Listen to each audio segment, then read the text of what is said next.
There are many out there who feel that Tears of the Kingdom won't feel too different from Breath of the Wild, basically like just a DLC expansion. And from one perspective, I can somewhat understand, because they did tell us that Tears of the Kingdom came from a whole bunch of DLC ideas. But the fear for some is that this game is just not going to feel too different or fresh, and ultimately pale in comparison to Breath of the Wild. But I'm here to tell you that I strongly disagree with that notion, and I feel very strongly that Tears of the Kingdom is going to stand on its own as its own unique experience, and it's not going to pale in comparison to Breath of the Wild. It's not going to feel like just a DLC, and that's what we're focusing on today.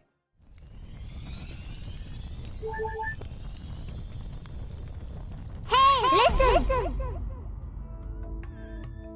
Welcome everyone, this is Honest Restart, and this time we're talking about how Tears of the Kingdom is not just a DLC, and I actually have 5 different points that I think support my argument here. So let's just jump straight into the first one. Every Zelda feels very different from all others, especially with the 3D Zelda games. Everyone feels like a dramatic departure. They usually go with a completely different art style, there's always like a completely different hook, and specifically with Breath of the Wild, they made sure to make it feel different than any previous Zelda game by a significant margin. So with this history in mind, I think it's very likely that Tears of the Kingdom will also feel pretty different. But some will argue, yes, but most Zelda games are not direct sequels, Tears of the Kingdom is. But I'll counter that point by saying Majora's Mask.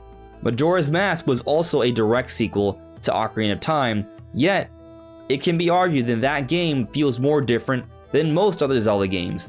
With less of a development time, I might add you, less than 2 years, they made sure to make this game feel like its own dedicated, unique experience, and for some, it's even a better game than Ocarina of Time. Now, I'm not trying to say that overall it is, but for some it is, and it stands on its own as a great game. One of the greatest games ever, I would even argue. It's incredible. I think it's likely that we will be saying the same thing for Tears of the Kingdom, especially considering that the development time for this game has been significantly longer. It's not just less than 2 years like Majora's Mask, but rather quite the opposite. This has been the longest gap ever between 2 major Zelda games.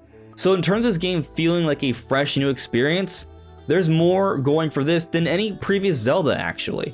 But I'm also not going to just sit here and ignore that there are some valid points from the other side.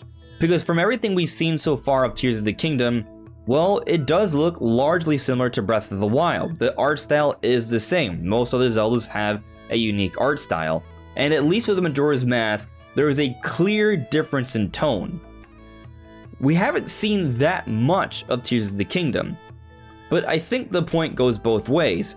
While you could look at this lack of information and see what we've seen so far and argue, well, from the little we've seen, the small glimpses we've seen of Hyrule, it looks to be basically the same.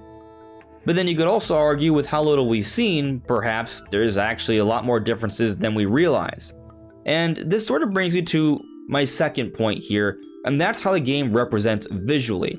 So, a few days ago, we put out a video talking about how the graphics in Tears of the Kingdom are actually a lot better than Breath of the Wild, more than you may realize. And as I alluded to earlier, it may not be immediately evident because of the small amount of footage we've seen so far, but after having examined what we have seen, it's clear they've been really working on the engine here. The lighting, the shadowing are dramatically better, there seems to be improved texture filtering, even the draw distances are significantly better. We can see far more detail from a lot further out. The scope of this game is more vast than Breath of the Wild, hence the sky exploration. We can start from so far high up and go so far down. The scope in Tears of the Kingdom is far more vast than even Breath of the Wild. And at this point, we're transitioning from just the visual department here and more of the exploration department here, because we have seen evidence that there is more to explore this time around than before.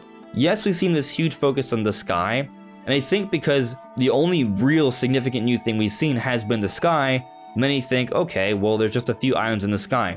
Big deal, it's still the same Hyrule. But if we go back to the development update where they had to delay the game to 2023, AD Anua made sure to tell us that yes, while there is a new sky exploration, there's also more things beyond even that they have yet to reveal. And actually something that we have a pretty good idea on where we're going to be exploring is the underground, the subterranean. Now, this isn't 100% confirmed, but it's highly likely. And the reason why we think it's highly likely is because the entire first trailer is dedicated to this massive underground environment. Keep in mind that the trailer is telling a story of Link and Zelda making this long trek in this underground area. Take a look at that buffalo-like creature. They have a lot of cargo there. They prepared for a long journey. So the implication is they have been traveling for a while down here, and it's quite vast.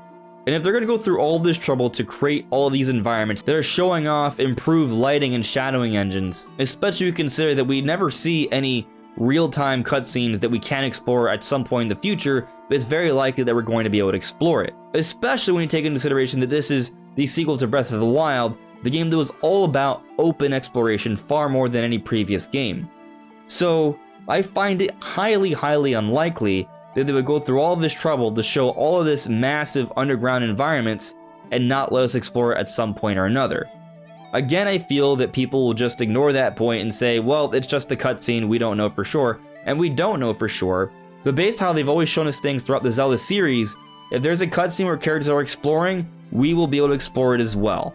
The only exceptions are when it's like a very abstract cutscene, but it's pretty clear that this was not just abstract, this was literal events occurring. And presumably in the same time period, I don't think many are thinking that there is a large gap of time between this and the actual gameplay. Perhaps somewhat, but there's still going to be something to explore here. Going beyond the underground, there's also a massive potential that we could see underwater exploration, or perhaps going beyond the borders of the Hyrule and Breath of the Wild. These things we don't have too much evidence on, but at least when it comes to underwater, we did see that they were thinking about doing things underwater at one point or another, and previous Zeldas did have underwater exploration, so I wouldn't say that one's too much of a stretch. When it comes to expanding the borders of Hyrule to have an even larger map from an X and Y axis, that we don't know, we don't have too much evidence on, but it is also a possibility. But even assuming they don't expand the borders, there's at least a decent amount of evidence to think that they are changing out around the world of the surface. We have seen that Hyrule Castle rises into sky, we've seen that the Deku Tree is missing, we've seen that Death Mountain has malice erupting from it, and we've seen the giant tornado in the Hebra region. 4 different major areas of the world of Hyrule have already changed dramatically from what we've seen so far, and that's just what from we've seen so far. Please keep in mind, we've only seen so much of the game. There have been 3 trailers, each only being 90 seconds long, and it's not like it's all been pure gameplay for these 90-second teasers. A lot of it has just been cryptic stuff showing cave paintings and hieroglyphs. So I feel there has been enough to suggest that things will be different, and really this just goes back to Nintendo being very quiet about this game. But as I said in my previous video talking about the graphics and Tears of the Kingdom, I don't think this is a nervous quiet, but a confident silence, and I'm going to stick with that. But I still have more to say. Let's move on to my next point, and that is new gameplay variations. We've seen some evidence of that already. For example, this new stasis-like ability that's coming from Link's hand that has been changed, this appears to be the replacement for the Sheikah Slate, and it looks like they're going to give us entirely new powers and abilities. If you've played Breath of the Wild, you'll probably be aware that the different rune abilities from the Sheikah Slate offer a myriad of options, and they can all stack upon each other, and when you factor in the different physics involved with Breath of the Wild, the possibilities are basically endless. So what happens when they update the physics engine, perhaps stacked upon other new systems, vastly change the scope of the exploration, and take out each rune ability we had and give us an entirely new set of abilities that have entirely new options? The possibilities may also be nearly endless, but also all new, because of the flexibility of the Breath of the Wild engine.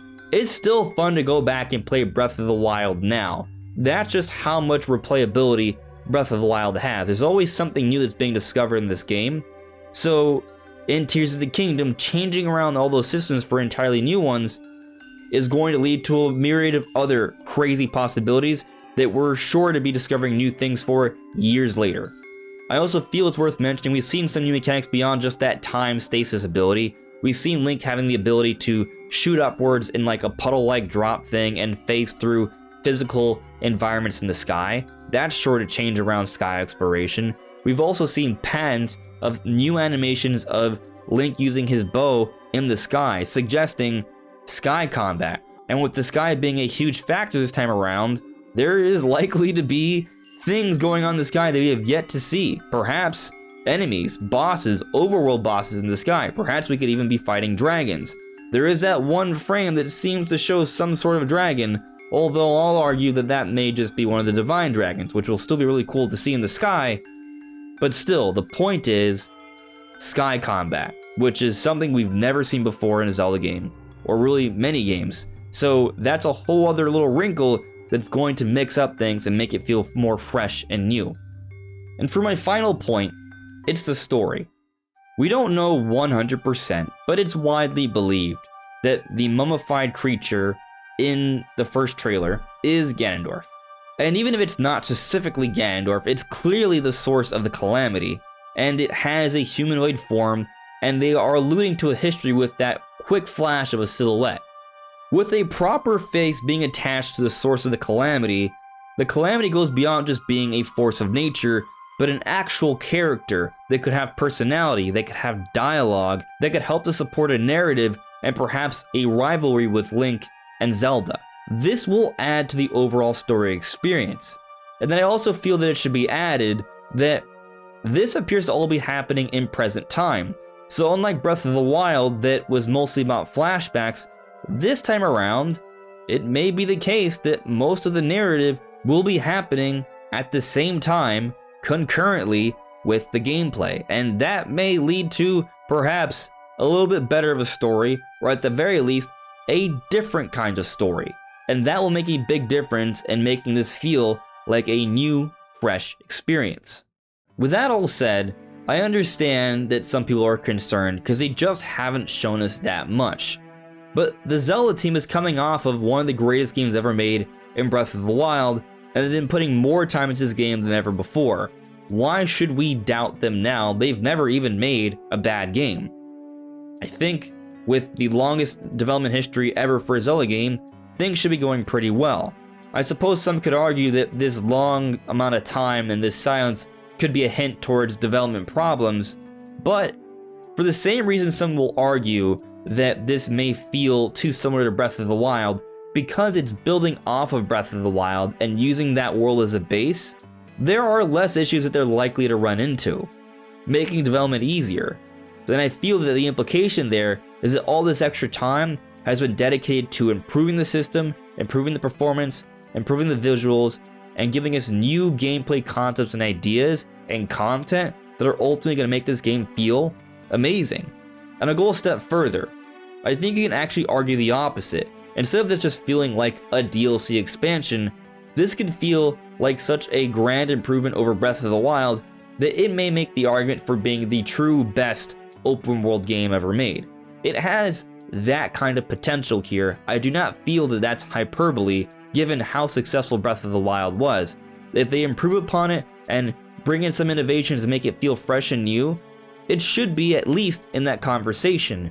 And while it may not go down as the best Zelda game ever, we don't know, it still has just as much claim as any other Zelda, if not more, to being an exciting new experience that, well, frankly, I think a lot of us are greatly anticipating.